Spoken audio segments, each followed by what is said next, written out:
Sur le chemin de la sainteté, il y a les vérités que l'on rencontre, les prises de conscience qu'on en a à faire, qui se font que le chemin est doux et amer, et que c'est tout à fait normal. Et c'est important de le savoir, parce que quand on commence le chemin d'intériorité, on veut, à juste titre, trouver un supplément dans le psychospirituel, le religieux, le psychologique, le philosophique, le religieux, le psychospirituel, le spirituel, le divin. De trouver un complément, de trouver de nouvelles forces, de trouver le moyen de, comme on dit, d'être heureux, d'aller bien, d'être satisfait, d'être contenté. Et puis, au fur et à mesure, si on approfondit, nous allons commencer à vivre les premières désillusions, les premières déceptions, et de voir que finalement, il va falloir accepter de se réformer, de se remettre en question, d'apprendre, de changer des choses, de faire des efforts, de s'impliquer, de s'engager, qui fait que le contentement, la satisfaction ne peuvent plus être comme attendu, comme avant, comme prévu, comme souhaité. Et il faut savoir que c'est tout à fait normal. Quel que soit ce qu'on apprend, quelle que soit la technique qu'on apprend, quel que soit le domaine, il y a un effort, mais qui est compensé habituellement par le désir d'un objectif, d'un but, d'une attente, d'un apprentissage qui amène à une capacité, une qualité, à un acquis pour acquérir une technique, pour acquérir un diplôme, pour acquérir une capacité, une qualité, un comportement, pour justement, parce que ça nous plaît, parce que ça nous convient. Eh bien, la vie spirituelle, c'est la même chose. La vie spirituelle qui se passerait de manière magique, facile, sublime, définitive, sans effort, qui serait miraculeux, qui serait une grâce spéciale, est un imaginaire. Même la grâce, qu'on appelle la grâce, c'est seulement, d'un point de vue des enseignements, des mérites de l'âme qui arrivent à un moment donné à s'incarner, qui se déclenchent, que le divin nous accorde, que le divin nous autorise à accueillir et à vivre dans cette incarnation. Ce qui fait que sur le chemin d'intériorité, il va falloir sacrifier, perdre, quitter un certain nombre d'attitudes, de comportements, de croyances. Et ces pertes sont nécessaires. Ces remises en question, ça va s'appeler remise en question, ça va s'appeler ajustement, ça va s'appeler développer des vertus, d'accepter des règles du jeu, d'accepter qu'il y ait des lois, des principes, que finalement, notre liberté n'est pas complète. Elle le deviendra, elle le sera à la fin de cette création. Pas la fin de ce cycle de temps actuel, mais la fin de la création.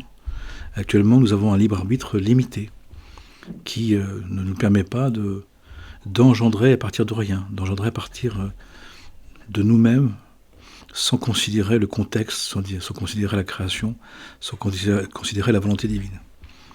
Ce qui fait que il va y avoir des moments de désillusion, des moments d'amertume, des moments de tristesse, des moments de peine sur le chemin spirituel. C'est pour cela que, face à cette amertume inévitable, il y a besoin d'y mettre de la douceur. On pourrait appeler de la foi, de l'adoucissement, de la confiance, de savoir de gérer justement ces désillusions, en sachant qu'il y en a. Quand on prend conscience de son attitude, c'est déjà une désillusion. Je ne savais pas que j'étais comme ça. Puis quand on prend conscience qu'il y a une partie qu'on peut peut-être supprimer dans une mauvaise attitude, par exemple, puis une partie qu'on peut adoucir, mais qui reste quand même un élan, qui reste quand même un pli, qui reste quand même une mauvaise attitude, une partie, et qu'on doit l'assumer, et qu'on doit s'aimer avec, et qu'on a à aimer les autres avec, et se faire aimer des autres avec, c'est difficile. Parce qu'il y a l'idée que je vois sous-jacente chez les personnes, que la vie spirituelle résoudrait tous les problèmes, et que l'objectif, ce serait de ne plus avoir de problèmes. Mais une fois qu'on est sur le chemin spirituel, on n'a plus de problèmes, mais on n'a que des épreuves. Les problèmes deviennent des épreuves. Les déceptions deviennent des prises de conscience. Les désirs deviennent le désir de Dieu qui s'affirme pour quitter tous les désirs, les recherches d'honneur, les recherches de personnel, les recherches d'une satisfaction. Les attentes extérieures deviennent une attente intérieure, une attente de la résurrection, de la révélation, de l'inspiration, des temps messianiques, des temps nouveaux. Il y a donc bien les mêmes élans, mais pas pour le même but et pas pour le même objet. Le but, c'est d'accomplir le projet divin. Il devient le projet divin. Mais d'accomplir le projet divin, la volonté divine, c'est donc de savoir qu'il y en a une. C'est de prendre conscience qu'il y a une volonté divine. Et souvent, très souvent, trop souvent, les personnes sont assez insatisfaites ou agacées ou déprimées de voir qu'il y a une volonté divine qui gouverne ce monde, qu'il y a une volonté divine qui nous conduit, qui est en accord avec notre âme divine, qui elle la connaît, vient d'elle, la connaît, la reconnaît, l'apprécie et veut la suivre, et veut donc vivre, notre âme divine, le projet divin qui est prévu pour cette vie, pour cette génération, pour ce temps d'humanité. Notre difficulté aux uns et aux autres, c'est que notre personnalité a d'autres projets, a d'autres vues, a d'autres impressions, a d'autres sensations, a d'autres émotions, a d'autres compréhensions, qui vient largement connoter les événements et les interpréter souvent, trop souvent, à tort, contre l'âme divine, contre notre projet divin. C'est qui fait que l'amertume peut se transformer en tristesse et après en dépression et en mélancolie, de perdre l'enthousiasme, de perdre le sens du devenir. Parce que finalement, au fur et à mesure, notre personnalité va peut-être dévoiler une attente du monde qui est trop déçu, un conflit à la volonté divine qu'elle ne connaissait pas, qu'elle cachait, ou qu'elle ne savait pas d'elle-même, qui fait qu'au fur et à mesure, il y a des dévoilements, des prises de conscience, des mises en lumière, puisque quand on fait le travail spirituel, on appelle à travers l'étude, la méditation, la prière, justement, que la lumière divine nous éclaire. Mais elle met à jour, elle met à vue, elle met en évidence ce qui était encore caché, voilé, en attente, dans l'ordre ou dans le désordre, dans l'état qu'on l'a laissé, dans l'état où on nous l'a laissé, dans l'état où on a continué le chemin. Qui fait que ça peut amener une espèce de chemin doux amer, qui est présent, qui fait qu'on n'est jamais vraiment dans la douceur, dans la grande douceur, dans la grande facilité, dans la grande évidence, dans la grande accomplissement définitif, et puis on n'est pas non plus dans rien, on n'est pas dans rien accomplir, mais on est obligé de tout relativiser, de tout nuancer, et le chemin de sainteté nous apprend ça, le chemin du milieu, le chemin de l'harmonie, le chemin de l'équilibre des opposés complémentaires, le chemin des paradoxes unis, le chemin étroit où s'équilibrent des extrêmes qui, en s'associant, en dialoguant, doivent trouver un accord qui demande à ce que chacun fasse un effort d'atténuement, de réduction, de limitation, pour faire en sorte qu'on puisse s'entendre. C'est comme deux personnes qui seraient deux propositions entières, complètes, si elles veulent faire quelque chose ensemble, ça peut s'appeler couple, ça peut s'appeler ami, ça peut s'appeler projet, et il y a besoin que chacun accepte de re-questionner son projet individuel, clé en main, complet, entier, pour en faire un projet commun. Et donc d'accepter de voir, ne serait-ce que par étapes, de structurer par étapes comment réaliser le projet commun qui accomplira le projet de chacun. Et ça demande des nuances, ça demande du temps, ça demande de la préparation, ça demande de la discussion, ça demande de l'organisation, ça demande de l'agenda, ça demande de mettre des priorités. Ça peut paraître tout ça est très évident, mais théoriquement, je vois que les personnes sont d'accord. Mais dans la pratique, ce n'est pas le cas. Dans la pratique, il y a des difficultés, il y a des tensions, il y a des empêchements, il y a des impulsions. Ça va demander de contrôler ces impulsions, de ne pas être trop réactif, trop pulsionnel, trop excessif. Il va falloir se parler et en reparler, se remettre d'accord. C'est normal. Ça paraît encore une fois des évidences, mais c'est essentiel de le savoir. Dans le chemin spirituel, dans la voie d'acquisition de notre sainteté, de notre pureté, de notre sainteté, de notre déité, il y a tout ce travail-là, le chemin est doux amer. C'est important de le savoir pour ne pas en être étonné. Parce que toute réalisation sera temporaire. Elle sera l'accomplissement d'une étape, d'un degré, d'une marche. Mais il y a la suivante. Et quand on est en haut d'une marche, on est en bas de la suivante. Donc ce qu'on a réussi à un moment donné, qui est un accomplissement, devient le terreau d'un début, d'un nouvel apprentissage. Et cela de manière infinie et éternelle. Qui fait que, au fur et à mesure, la sagesse du Père, comme le Père, d'acquérir la sagesse du Père et l'intelligence de la vie de la mère divine, sont hyper importants. Et les deux donnent de la vraie connaissance. La connaissance de soi, la connaissance de l'autre, la connaissance de la vie, de l'humanité, de la création et de Dieu, bien sûr. Qui fait que, encore une fois, nous sommes sur un chemin doux amer. Le chemin de sainteté est un chemin doux amer. Et c'est tout à fait normal. Et si nous le savons, nous ne sommes pas surpris que tout est relatif, que rien n'est définitif, que tout est temporaire. Parce que nous sommes dans un chemin d'évolution, un chemin d'acquisition pour évoluer, pour faire croître et multiplier, comme on dit dans la Genèse. Et ce qui fait aussi que on comprend que le divin est présent à la fois dans l'espace, dans le temps et dans l'intention. Et que nous en sommes dépositaires, puisque nous sommes faits à l'image pour aller à la ressemblance, c'est-à-dire pour accomplir cette image au fur et à mesure, palier par palier, marche après marche, vie après vie, monde après monde. Certains pensent les choses en une seule vie, d'autres en plusieurs vies, peu importe. Et d'autres en une seule vie, absolument une seule vie ici, mais ça continue avant et après. D'autres, plusieurs vies, soit sur une partie de la même âme, soit à chaque fois une vie, une nouvelle vie, mais pour une autre partie de notre âme. Il y a différents propos par rapport à ça. Chacun choisira l'idée qui lui convienne. Chacune est une manière de concevoir l'incarnation, qui est tout en leur justesse, tout en leur importance.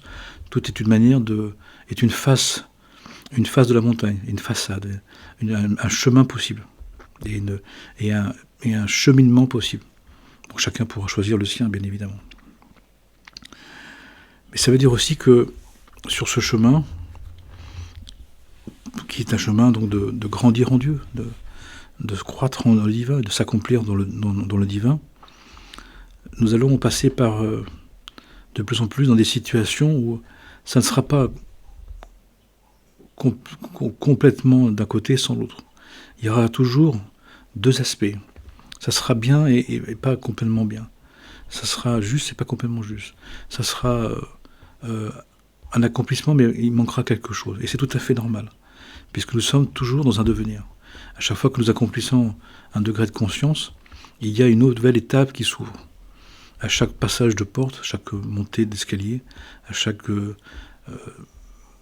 passage, étape dans le désert, nous avançons vers la terre de toutes les promesses, la terre sainte, la terre de la sainteté, de l'unicité, sainte, sainte et sainte, qui fait que, de fait,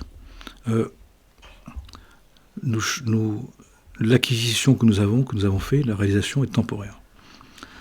Un autre élément aussi sur ce cheminement de sainteté, sur ce chemin de sainteté qui est doux amer, c'est que ce qui nous apparaissait à une étape d'avant comme un malheur, comme un mal-être, comme une souffrance, comme une peine, comme un défaut, comme quelque chose d'inutile, quelque chose d'inconséquent, à un autre degré de conscience, va nous apparaître comme une chance, comme un potentiel, comme un moyen, comme une réalisation, comme un enseignement, comme une initiation. C'est-à-dire que la lecture des événements, au fur et à mesure, va changer. Et on peut voir que là où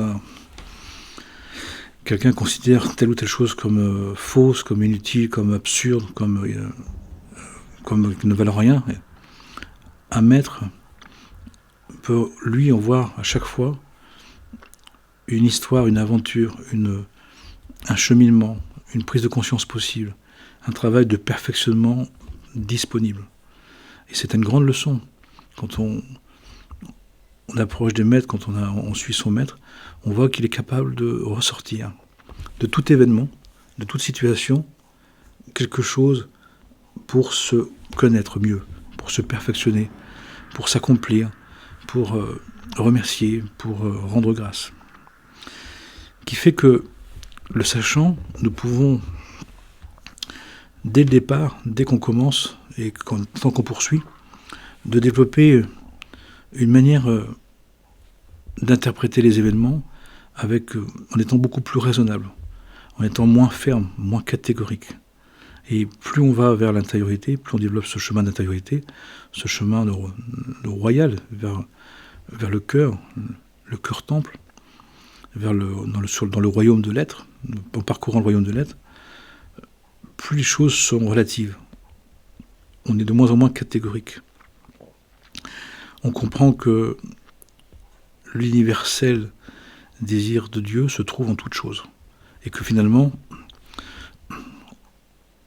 ce qui ne nous convenait pas, ce qui nous paraissait faux, c'est seulement des endroits, des lieux, des situations, des circonstances, des dialogues, des relations où on n'arrivait pas à percevoir le divin, on n'avait pas vu l'importance. Déjà dans une vie, on peut voir que la lecture des choses qu'on a vécues avec le temps se change et qu'on s'aperçoit avec l'âge, avec le temps, avec l'expérience, avec les années comme on dit, que ce qui nous est apparu dans notre vie comme un drame, comme une folie, comme quelque chose d'inutile, d'insupportable, avec le temps on arrive à en ressortir, à en vivre, à en percevoir, à en comprendre quelque chose d'autre, quelque chose qui nous aide, qui peut nous donner un enseignement. Ça montre aussi qu'avec le temps, la maturation de la conscience, la maturité de l'être, se changeant, même si on ne fait rien, déjà là, il y a un changement qui s'opère. La lecture des événements, la lecture du passé, la lecture de la vie change. Ce qui signifie, le sachant, que nous devons interpréter nos expériences, nos épreuves, même ce qu'on pourrait dire nos malheurs, toujours dans leur potentiel de connaissance, dans leur potentiel d'initiation, dans leur potentiel de révélation, qui fait qu'on peut passer à côté. Mais on n'a pas à connoter les choses de manière définitive comme quelque chose qui serait forcément mauvaise ou inutile ou qui ne serait en quelque sorte pas en Dieu. Je sais à quel point c'est difficile de penser comme ça. On aimerait bien que ce qui nous convient soit en Dieu et ce qui ne nous convient pas ne le soit pas. Mais si on est d'accord que Dieu a créé, il a tout créé, si on est d'accord de respecter la Genèse, qui nous dit Dieu a tout créé, et il se retourna, il dit tout est bon et très bon, tout est juste et très juste. Et qui fait que le divin, même s'il n'a pas fait le mal, mais en nous donnant un libre arbitre, il nous donne la possibilité de vivre les événements comme un bien ou pas, ou un mal, comme quelque chose de juste ou d'injuste. Et c'est nous alors qui connotons les choses. Et force est de constater qu'au fur et à mesure de notre vie, nous pouvons connoter les mêmes événements d'une teneur différente, d'une compréhension différente. C'est bien de le savoir pour ne pas être trop ferme ou trop catégorique. On peut juste se dire, pour le moment, ça me paraît pas juste, ça me paraît mal, ça me paraît pas bien, ça me paraît inutile. J'aurais aimé ne pas vivre ça, je n'aurais pas dû vivre ça. Mais peut-être que dans le temps, les choses vont changer. Je dis ça parce que dans les temps dans lesquels nous sommes, il y a le divin nous influence beaucoup. Le divin souhaite qu'on termine le mieux possible ce temps d'humanité, qui fait que les prises de conscience que l'on doit absolument faire, que l'on doit absolument rencontrer et réaliser,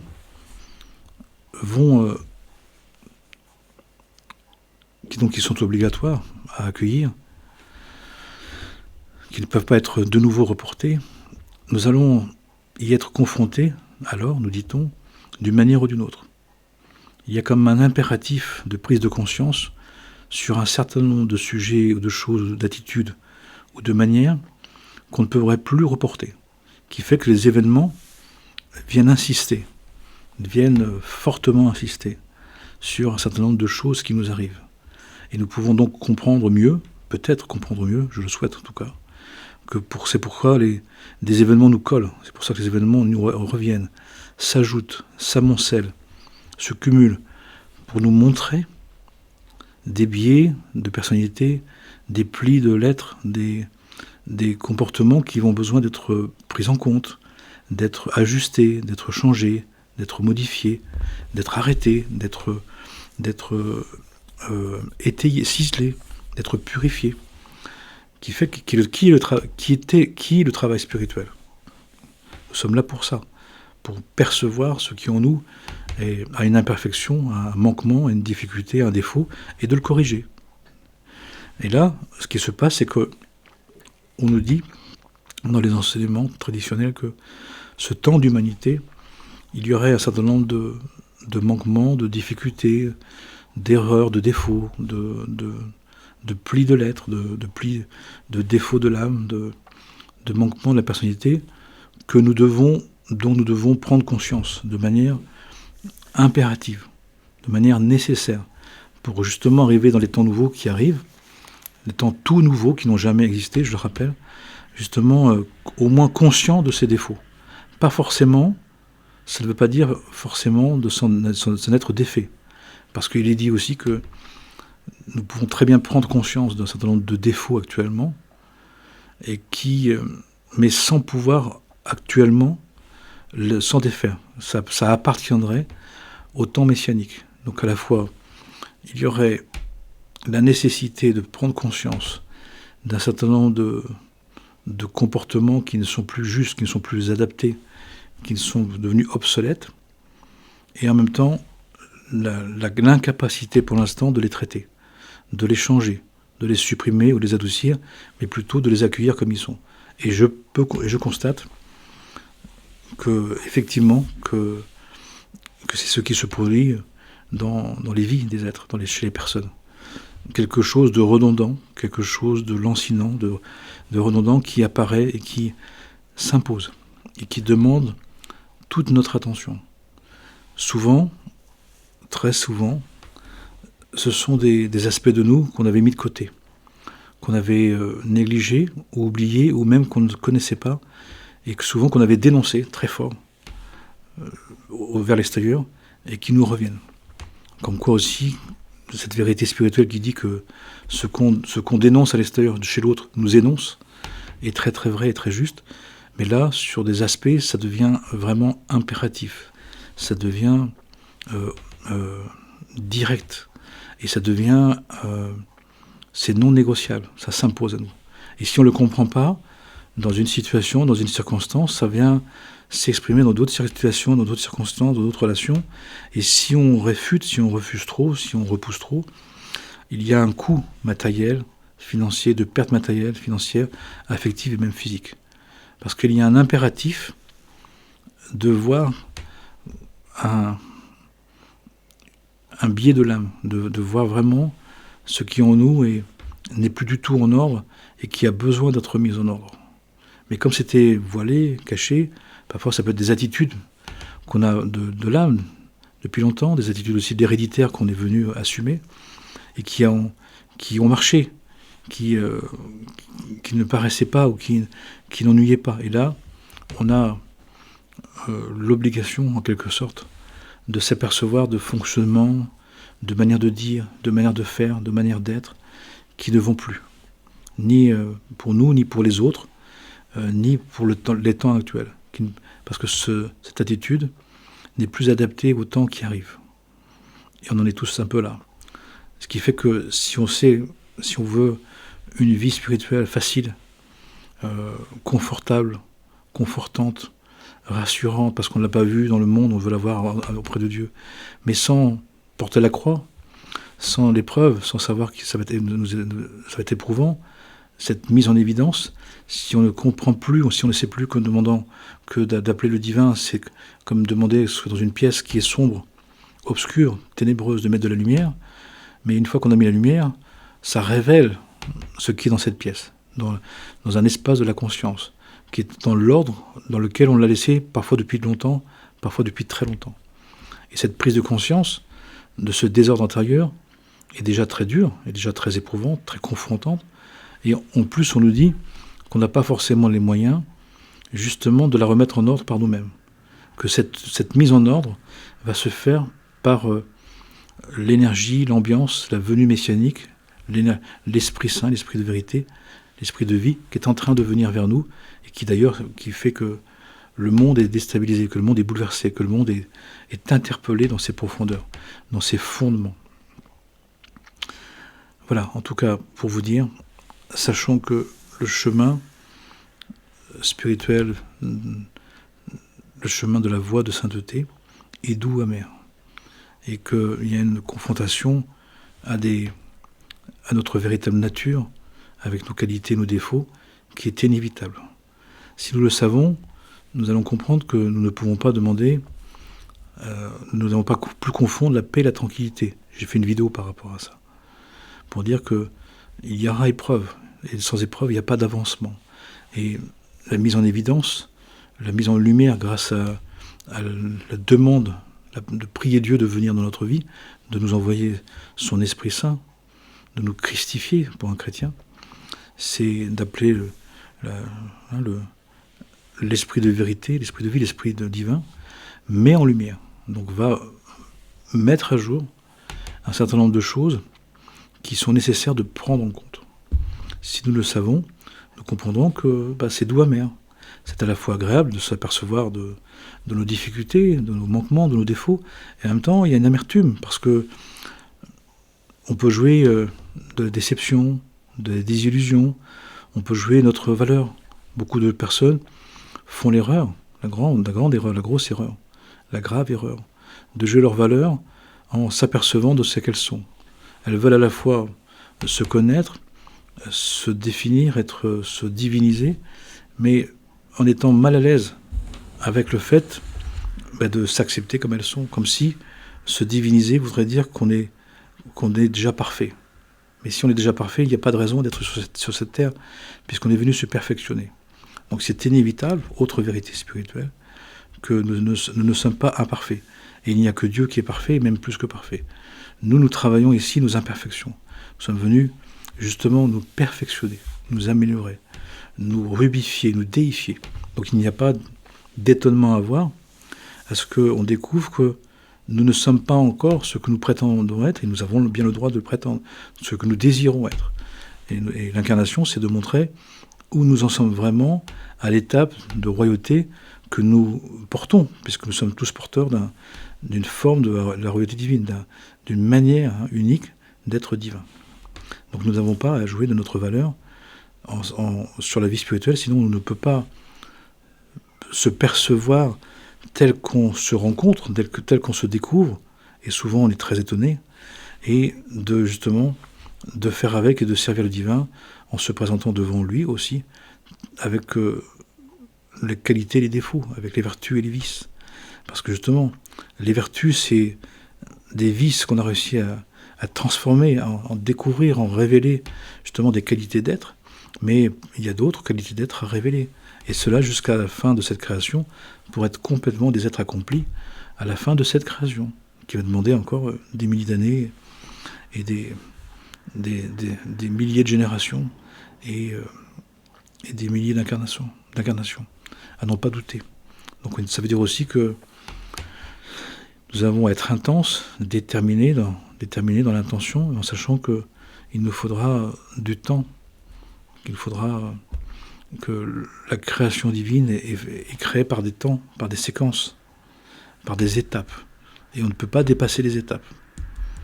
Et chaque étape est nécessaire. Chaque étape qui n'est pas accomplie, on y revient et on continue pour l'accomplir, pour passer à la suivante. On ne peut pas dépasser le temps. On ne peut pas dépasser les choses.